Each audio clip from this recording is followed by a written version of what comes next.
Chairman. Congratulations to both of your nominations.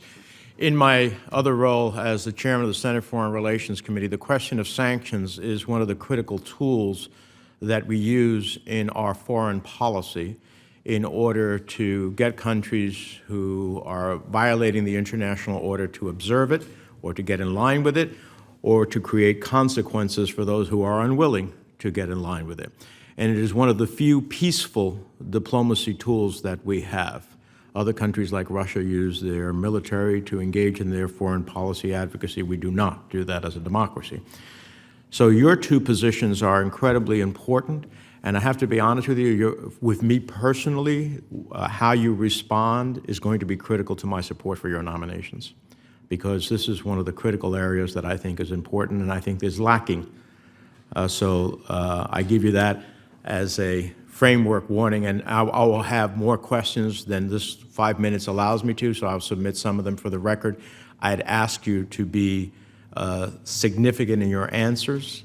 If I get the typical answer I get in a QFR, it will not garner my support. So I'd like to see substantive answers. With that as a framework, CATSA, which I help write, remains the law of the land and provides a congressionally mandated sanctions framework on Russia. The Trump administration ignored many of its mandatory, I'll underline, mandatory provisions, much to the consternation of many of us in the Senate, and I would just remind you that this legislation passed 98-2. So if a simple yes or no would do this, do I have each of your commitment that you will fully implement all mandatory provisions of the law? Yes. Yes, Senator. Now, I believe that pressure on Russia's oligarchs could have an impact on the Kremlin's decision-making calculus and have supported blocking sanctions on them in close coordination with our European allies. Do I have your commitment to fully review the list of sanctions targets proposed by Alexei Navalny's organization earlier this year? Yes, and thank you for your long leadership in that area.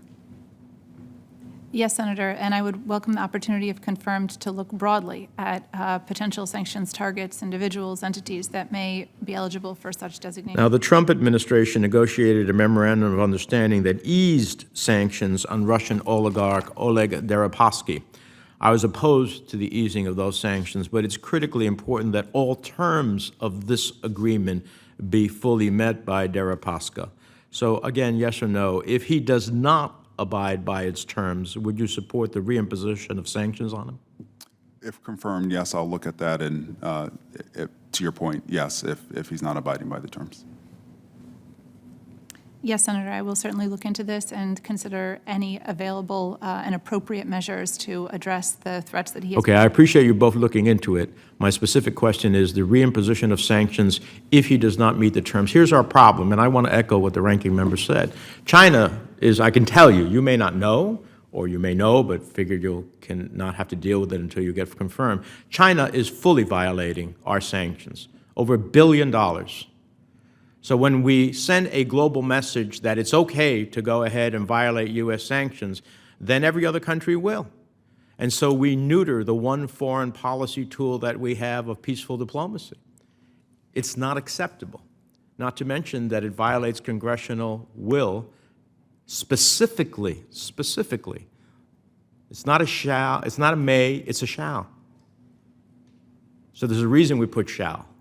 And yes, sometimes there are waivers, and that's up to the administration to do that. But it starts off with a shall. Let me ask you this. How would you approach, there is, my understanding is there are soon-to-be completed negotiations on the Iran nuclear deal.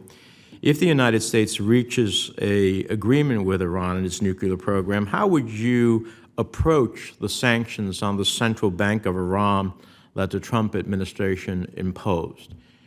For example, there are those who would advocate just lifting the sanctions as part of a deal in its totality, but isn't it possible to consider specific licenses in which the central bank doesn't get a total wash, but actually would have specific licenses to do certain things that are otherwise sanctionable? Senator, thank you for that question. I'm obviously not in the government yet, but Again, I'm happy to look at that and would be very happy to continue to talk to you about what good strategies are, both to protect the overall sanctity of our sanctions program and their effectiveness, which again, appreciating your long leadership in this area, and specifically on how to address the Iranian Central Bank. Isn't it possible, and I'll close on this, Mr. Chairman, to consider a specific license versus an overall lifting? I mean, as a procedural matter, forgetting about the policy of whether the administration will tell you to do that or not. Well, as you know, we do have the authority to provide licenses under certain circumstances. So I would need to talk with OFAC leadership about this specific. Ms. Rosenberg, can you just answer that one question? Senator, I appreciate the creativity and insight that you open here in thinking about various tools that the U.S. government may have in seeking to hold Iran accountable. I believe that is an option. Yeah, I'm going to have very specific questions. Again, I want to urge you, I'd like to be supportive, but your views on these are going to really dictate my support. Thank you very much. Thanks, sir.